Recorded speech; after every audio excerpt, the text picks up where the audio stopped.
Morning, it's Monday the 16th of March. I was going to show you studio today, but I am so fucking tired. This is my sleep pattern from last night. And as you can see, there is a whopping great block of me being awake throughout night. I had such bad stomach ache. Yeah, I'm not going to blame Vicky's cooking because it weren't Vicky's cooking, because Vicky's a very good cook. The tea or Sunday dinner that she made for us yesterday, mwah. Roast lamb, garlic and rosemary, roast lamb,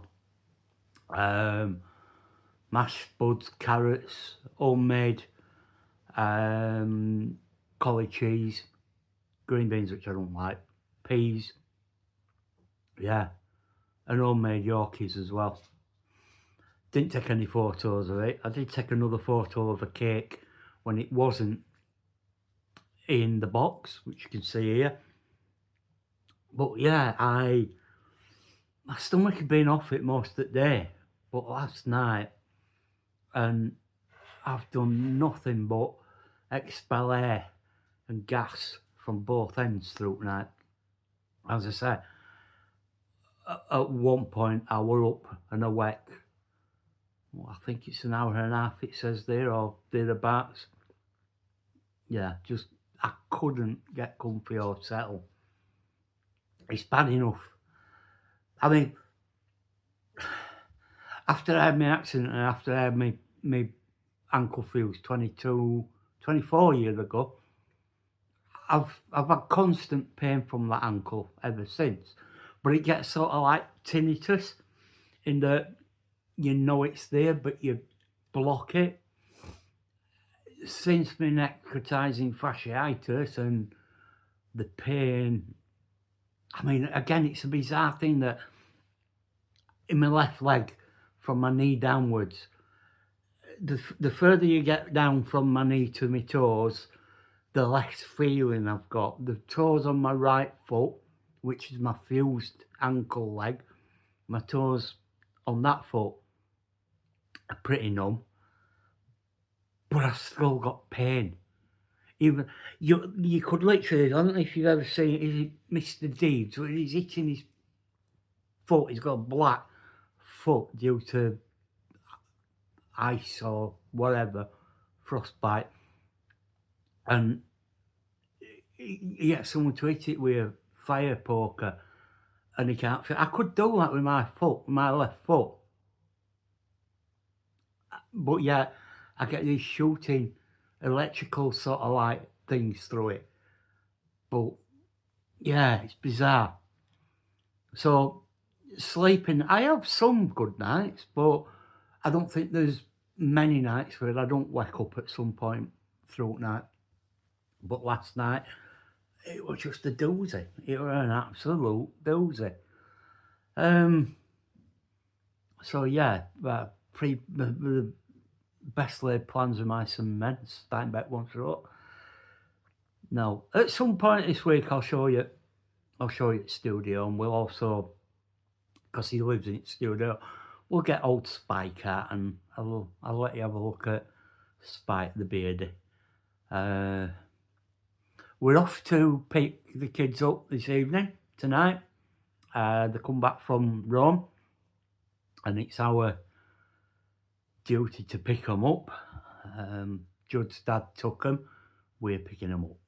I think it's about 10:30 they land, which is better than last time when they landed. They're supposed to land at about 1 o'clock, I think it was, and it was about 2:30 because they've had such long delays. But yeah, so we're off to pick him up. He's surprised us all. I told you the other day that he'd had pasta bolognese at home for the first time. Well, yesterday morning he tried coffee for the first time. He had a cappuccino, did the boy, and Then he had some pasta. Judd had pizza. He'd never eaten pizza, I think, and he tried some and said it were all right apart from cheese. He's not a big cheese fan. Likes Dairy Lee. But yeah, so progress has been made. Let's put it that way. So yeah, I don't know, I'm gonna have a leg on the sofa and maybe catch a few Zeds, so to speak. But yeah, I was gonna try and have a lay in, but the Wumps have been very vocal this morning at anybody or anything that's dared to make a noise. So yeah, that's it. Monday the 16th. Barnsley match tomorrow. Play Wigan at home. We've got Donny at home on Saturday, and I got some news to give you at the weekend regarding Barnsley Football Club, but you'll have to wait for that. It'll give you some bit of suspense for you all. It will. Hope you all had a nice Mother's Day. It was the second without my mum, and this year's Father's Day will be the first without my dad. Yeah, not easy. And I don't, as I said on Twitter yesterday, I don't think I'll ever get used to it not being there. There's still times now that I'm thinking, oh, my dad would like that. I'll let my dad know that that's on tally. And then realise that it ain't. Or, when we got new sofas, going to send a picture to my mum and dad and then realise they're not here anymore. So, and I know I'm not the only one. I know I'm not. Vicky's dad's been gone 30 years. And I suppose it gets easier. It's an odd thing because I spoke to my sister yesterday. I said her, obviously because it being Mother's Day, and she's not been well.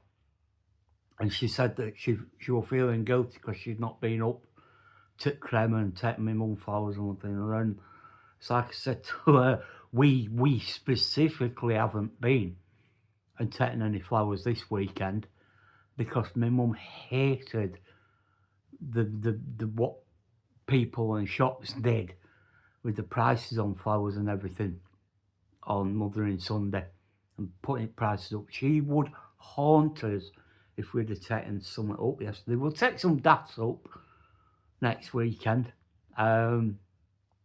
She'll like to daffodils, did my mum. But it's like I said to her, Sarah, my mum's not there. It gives us somewhere to go on birthdays and Christmas and anniversaries and things like that. But my mum and dad aren't there. They're up here and they're in here. And that's how I think of it. If I want to talk to my mum, I can talk to my mum and my dad. If I want to talk to my mum and my dad, I can do at any time, and I do. I'm not going to lie, I do talk to them both.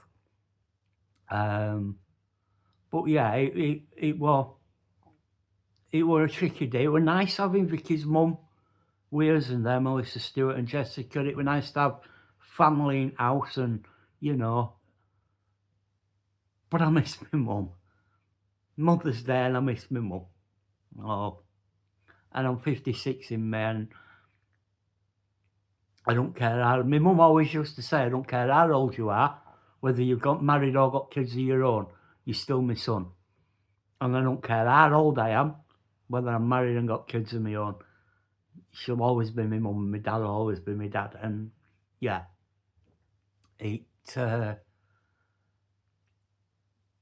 yeah, anyway, I'll see you tomorrow. Ta-ra.